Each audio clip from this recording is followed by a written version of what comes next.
मुख्यमंत्री जी इस मंच पर पधारेंगे और अपने आशीर्वचनों से अभिसिंचित करेंगे और साथ ही साथ जनपद सीतापुर को करोड़ों की योजना माननीय मुख्यमंत्री जी का शुभारंभ और सम्मान करने के माध्यम से आपका स्वागत अभिनंदन वंदन माननीय जनपद सीतापुर में इसे नामिशाने की दावत कराकर आपका स्वागत है, अभिनंदन है, वंदन है माननीय। कृपया मंच पर अपना स्थान लें, हमें अनुग्रहित करें।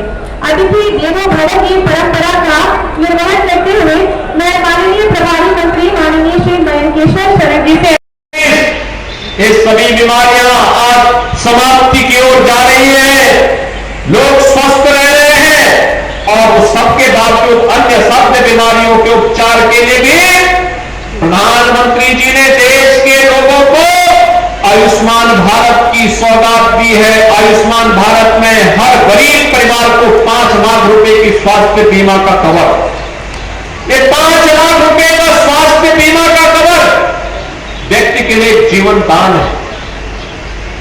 इसके बावजूद अगर किसी व्यक्ति को कोई गर्भ में बीमार हो गया और 5 लाख रुपया खर्च हो गया तो मुख्यमंत्री राहत कोष से और प्रधानमंत्री राहत कोष से पर्याप्त पैसा उस परिवार को मिल जाता है। आज कोई व्यक्ति अपने को ये नहीं कह सकता कि उसको कोई पूछने वाला नहीं।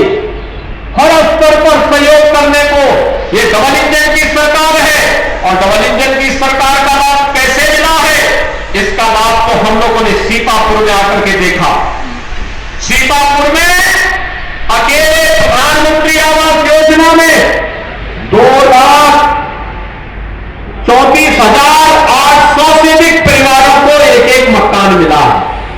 आप अनुमान कर लीजिए, अगर आजादी के बाद जिन लोगों ने सर्वाधिक समय तक शासन किया, ये लोग गरीबों के प्रति चिंतित होते, इन गरीबों को पहले आजादी के पहले दशक में ही मकान मिल गया होगा, मकान नहीं दिया गया। स्वच्छ भारत मिशन में 7,16,500 से अधिक परिवारों को एक शौचालय भी इस जनपद में मिला। हर घर धन योजना के माध्यम से 2,17,000 से अधिक परिवारों को अब तक जल का कनेक्शन दिया जा चुका है। प्रधानमंत्री उज्ज्वला योजना में 5,78,900 से अधिक लाभार्थियों को फ्री में रसोई गैस का कनेक्शन उपलब्ध कराया गया। तो मुख्यमंत्री कन्या सुमंगला योजना में लगभग 55,000 बेटियों को 15,000 रुपए का, साला 15,000 रुपए का एक पैकेज भी उपलब्ध करवाने की कार्रवाई चल रही है। 2,05,000 से अधिक लाभार्थियों को सौभाग्य योजना में फ्री में विद्युत के कनेक्शन भी उपलब्ध करवाए गए और 6,64,000 से अधिक किसानों को 1,442 करोड़ रुपए की प्रधानमंत्री किसान सम्मान निधि का लाभ अब तक यहां दिया जा चुका है। यह इस पवित्र प्राचीन तीर्थ की महात्म को हम सबके सामने कहती है, लेकिन उपेक्षा के कारण यहां का जो विकास होना चाहिए था वह अधूरा पड़ गया था या प्रारंभ ही नहीं हुआ।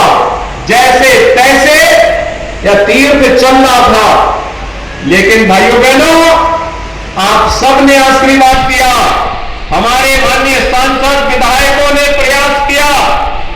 आज डबल इंजन की सरकार ने इस तीर्थ को फिर से विश्वविख्यात तीर्थ के रूप में विकसित करने के अभियान को आगे बढ़ा रही है और अभियान के इसी अभियान को एक नई कड़ी जोड़ने के लिए हमारे माननीय जनप्रतिनिधियों ने जो प्रयास किया, उसी का परिणाम है कि मेरे इस तीर्थ के साथ साथ जनपद सीतापुर की 550 करोड़ रुपए की परियोजनाओं का आज यहां पे शिलान्यास और लोकार्पण का कार्यक्रम भी संपन्न हो रहा है। मैं इस अवसर पर इस तीर्थ को नमन करता हूं। भारत की आजादी के महानायक पूज्य बापू राष्ट्रपिता महात्मा गांधी के चरणों को नमन करते हुए मैं अपनी विनम्र श्रद्धांजलि भी अर्पित करता हूं कि उनके प्रति स्वच्छांजलि का जो कार्यक्रम है इस स्वच्छांजलि का कार्यक्रम आज पूरा मेन स्पीड इलेक्ट्रिक बस से होगी। इलेक्ट्रिक बस की सेवा सीधे लखनऊ और नेमिस को जोड़ेगी। और कुछ ही दिनों के बाद नेमी सारण्य को हम हेलीकॉप्टर की सेवा के साथ भी जोड़ने वाले हैं। और जिस दिन डबल इंजन की सरकार के द्वारा स्वीकृत यहां की कार्य योजना जमीनी धरातल पर उतरेगी, भाइयों बहनों, एक यहां पे जो कार्य हो रहा है, यहां के व्यापारियों को, यहां के पुजारियों को, यहां पर कार्य करने वाले कंडे होंगे, माली होंगे, अन्य स्वच्छता कर्मी होंगे, इन सबको मैं आश्वस्त करना चाहता हूं, डबल इंजन की सरकार हर एक के पुनर्वास की व्यवस्था करेगी। किसी को उजाड़ने के लिए कोई भी किसी को छूट नहीं दी जाएगी, उनके व्यवस्थित पुनर्वास। और जिस दिन यह योजना प्रभावी ढंग से लागू होगी, आप देखना पहले की तुलना में सबकी आमदनी कई गुना बढ़ चुकी होगी और उन लोगों का जीवन भी एक उज्जवल होता हुआ दिखाई देगा। हमें तीर्थ की स्वच्छता पे ध्यान देना होगा। इस तीर्थ की विशेषता यह मां गोमती के तट पर है। और आज से नहीं, गोमती नदी के बारे में कहा जाता है मां गंगा से भी प्राचीन नदी है। और इतनी प्राचीन नदी होने के बावजूद आज याद करिए 6 वर्ष पहले तक गोमती के उद्गम में नदी पूरी तरह सूख गई थी।